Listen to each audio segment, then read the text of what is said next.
Ever wondered how our grandparents managed to live such long, healthy lives without gyms or trendy diets? Today, we're diving into the simple, timeless habits behind their longevity. Let's celebrate the wisdom of our elders and discover why sometimes the old ways really are the best ways. There's nothing quite like the comforting aroma of a home-cooked meal drifting through the house, wrapping every room in warmth and anticipation. It's a scent that signals more than just food. It's a sign that something special is happening, that care and tradition are alive in the kitchen. Our elders took pride in preparing meals from scratch, fresh veggies, local meats, and just the right seasoning. They knew the farmers who grew their food, and every ingredient was chosen with intention. The act of cooking was never rushed. It was a ritual, a daily practice of patience and love. Sunday dinners were sacred. Everyone gathered, no distractions, just good food and better company. The table became a place where stories were shared, laughter echoed, and bonds were strengthened. These meals weren't just about eating. They were about belonging, about feeling rooted in something bigger than yourself. Even the simplest meals felt special because they were made with intention and care. A pot of soup, a loaf of bread, or a humble stew could taste extraordinary when prepared with love and attention to detail. Every dish was a reflection of the cook's heart. Recipes were handed down like treasures, each with its own family twist. These handwritten cards and well-worn cookbooks held more than instructions. They carried memories, secrets, and the flavors of generations past. Passing them on was a way of keeping family history alive. Cooking was about more than eating. It was about connecting, sharing stories, and passing down traditions. In the kitchen, children learned not just how to cook, but how to listen, how to care, and how to honor those who came before them. Home-cooked meals meant knowing exactly what was on your plate. No hidden chemicals, just real food. Every ingredient was familiar. Every flavor honest. There was a sense of trust and safety in every bite, a reassurance that what you were eating was truly nourishing. Meals were balanced: grains, greens, protein, and maybe a slice of pie for dessert. There was an understanding that food should fuel the body and delight the senses. Variety was celebrated, and every meal was an opportunity to enjoy the bounty of the season. This balance kept folks strong and healthy for years. The connection between what was served at the table and how people felt in their daily lives was clear. Good food meant good health, and that was a lesson passed down with every meal. Meals set the rhythm of the day. Breakfast to start, lunch to fuel, dinner to gather. Each meal was a pause, a moment to reconnect with yourself and your loved ones, to slow down and savor the present. No skipping meals or mindless snacking, just steady, satisfying nourishment. Eating was intentional, a way to honor the body and the effort that went into every dish. Life's busy now, and it's easy to reach for convenience. But even a couple of homemade meals a week can make a difference. It's a chance to slow down, to reconnect, and to bring a little bit of that old-fashioned care into modern life. Involving the next generation in the kitchen keeps these traditions alive. Teaching kids to cook isn't just about recipes. It's about giving them the tools to care for themselves and others, to appreciate where their food comes from, and to find joy in the process. It's not about perfection, it's about intention. Every meal, no matter how simple, is an act of love when made with thoughtfulness and care. When you cook with love, that energy carries through. The kitchen becomes a place of laughter, learning, and togetherness, a true heart of the home. Next time you're tempted by fast food, remember Grandma's kitchen. Remember the flavors, the stories, and the feeling of being cared for. The secret to longevity might just be simmering in a pot right now, waiting for you to slow down, gather your loved ones, and savor the simple, nourishing magic of a home-cooked meal. Our elders didn't schedule exercise. They lived it. Walking to the store, tending the garden, and daily chores kept them moving. Gardening, carrying laundry, and even dancing at family gatherings were all part of staying active. Movement was woven into every part of life, keeping joints loose and spirits high. No fancy equipment needed, just regular, moderate movement. Even a walk after dinner helped with digestion and connection. The best exercise is often the one you don't realize you're doing. So get up, get moving, and make it part of your daily rhythm. Nothing kept our elders going like good company. The simple act of gathering together, whether on a sunlit porch or around a kitchen table, brought warmth and meaning to their days. These moments of togetherness were more than just a way to pass the time. They were the heartbeat of daily life, a source of comfort and joy that made every day feel special. Family gatherings, birthdays, holidays, or just Sunday afternoons were the highlight of the week. The laughter of grandchildren, the aroma of home-cooked meals, and the familiar faces around the table created memories that lasted a lifetime. These occasions weren't just about celebration. They were about connection, about feeling rooted and loved in a world that's always changing. Laughter, stories, and a sense of belonging did wonders for their well-being. Sharing tales from the past, reminiscing about old times, and simply enjoying each other's company helped keep spirits high and minds engaged. It was in these moments that wisdom was passed down, and bonds were strengthened. Friendships mattered too. Quilting circles, domino games, or chats over the fence.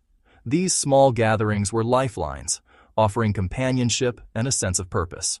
Whether working together on a project or just sharing a laugh, these friendships brought light into everyday life.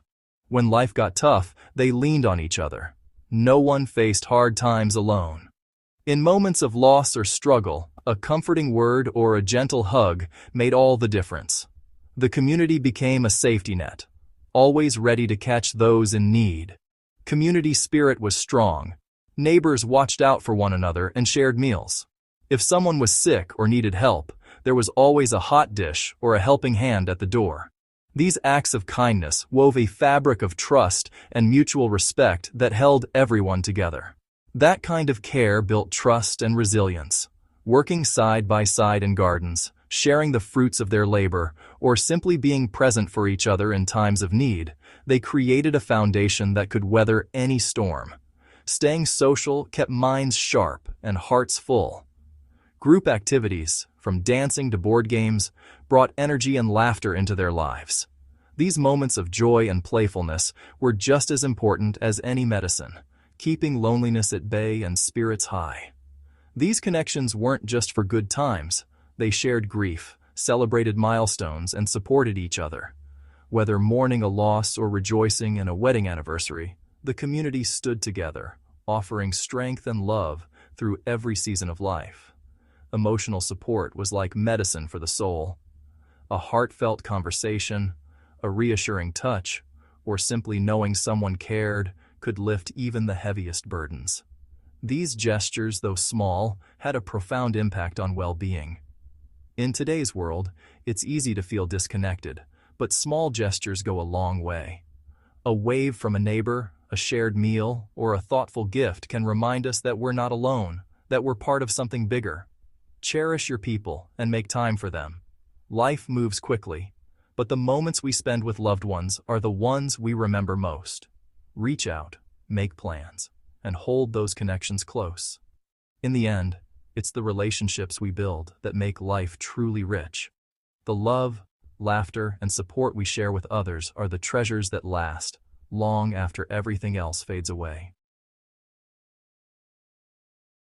Our elders didn't mess around with bedtime. They had a routine and stuck to it.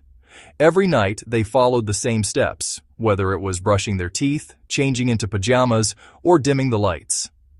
This sense of ritual signaled to their bodies and minds that it was time to wind down, making it easier to fall asleep naturally. Lights out at a certain hour, up with the sun. No late-night distractions from screens or noisy gadgets. They respected the natural rhythms of day and night, letting the rising sun gently wake them and the quiet darkness lull them to sleep. This connection to nature's cycle helped them maintain a healthy sleep pattern. Consistent sleep gave their bodies and minds the rest they needed. Night after night, their brains processed memories, repaired cells, and restored energy. This regular rest was a foundation for their overall well-being, helping them stay alert and positive during the day. After a long day, rest was the key to waking up refreshed. A good night's sleep meant they could greet each morning with energy, ready to take on whatever the day brought. Stretching in bed, feeling the morning light, they started their day with a sense of renewal. Bedtime rituals, stories for kids, tea for adults, helped everyone wind down. These calming activities created a peaceful atmosphere, bringing families together and signaling that it was time to slow down. Whether it was sharing a story or sipping a warm drink, these moments made bedtime something to look forward to. Quality sleep kept immune systems strong and minds sharp. With enough rest, they were less likely to get sick and more likely to stay mentally active. Their days were filled with energy, laughter, and a zest for life that came from being well rested. They respected their need for rest, and it paid off in better health. Evening routines like meditation or gentle self-care helped them relax, reduce stress, and prepare for deep, restorative sleep. Take a page from their book. Set a bedtime, stick to it, and let your body recharge. Prioritize your rest, create your own calming rituals, and give yourself the gift of a good night's sleep. Your body and mind will thank you for it. Moderation was a way of life for our elders. They knew when to say enough, whether it was food, drink, or work. Meals were hearty but never excessive. Desserts were treats, not habits. Drinks were enjoyed in moderation, always with restraint. They balanced hard work with rest and listened to their bodies. Emotions, too, were kept in check. They processed and moved forward. Practicing moderation led to fewer regrets and more real enjoyment.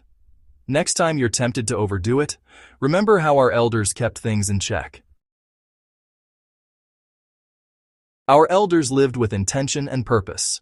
Whether caring for family, growing a garden, or volunteering, they always had something to get up for. Purpose came in many forms: work, hobbies, helping others. That sense of responsibility kept them engaged and connected. Even in retirement, they stayed busy, learned new skills, and set new goals. Purpose wasn't about big dreams. It was about meaning in the everyday. Having a purpose gave them resilience and helped them bounce back from setbacks. If you're searching for motivation, find something that lights you up and hold on to it. Life wasn't always easy, but our elders found ways to handle stress with grace. Prayer, meditation, and quiet time in nature helped them find peace. Spiritual grounding made a world of difference in facing challenges. Nature was a sanctuary: walks, gardening, or just sitting on the porch. When overwhelmed, they talked it out and didn't bottle things up. Laughter and joy were their medicine. Managing stress wasn't about avoiding it. It was about facing it with simple, everyday practices. Next time you're overwhelmed, try one of their time-tested methods for peace. Inspired by these timeless habits? Start small, adopt one or two, and see how it feels. Longevity is about daily choices. Let's keep these traditions alive and help each other thrive for generations to come.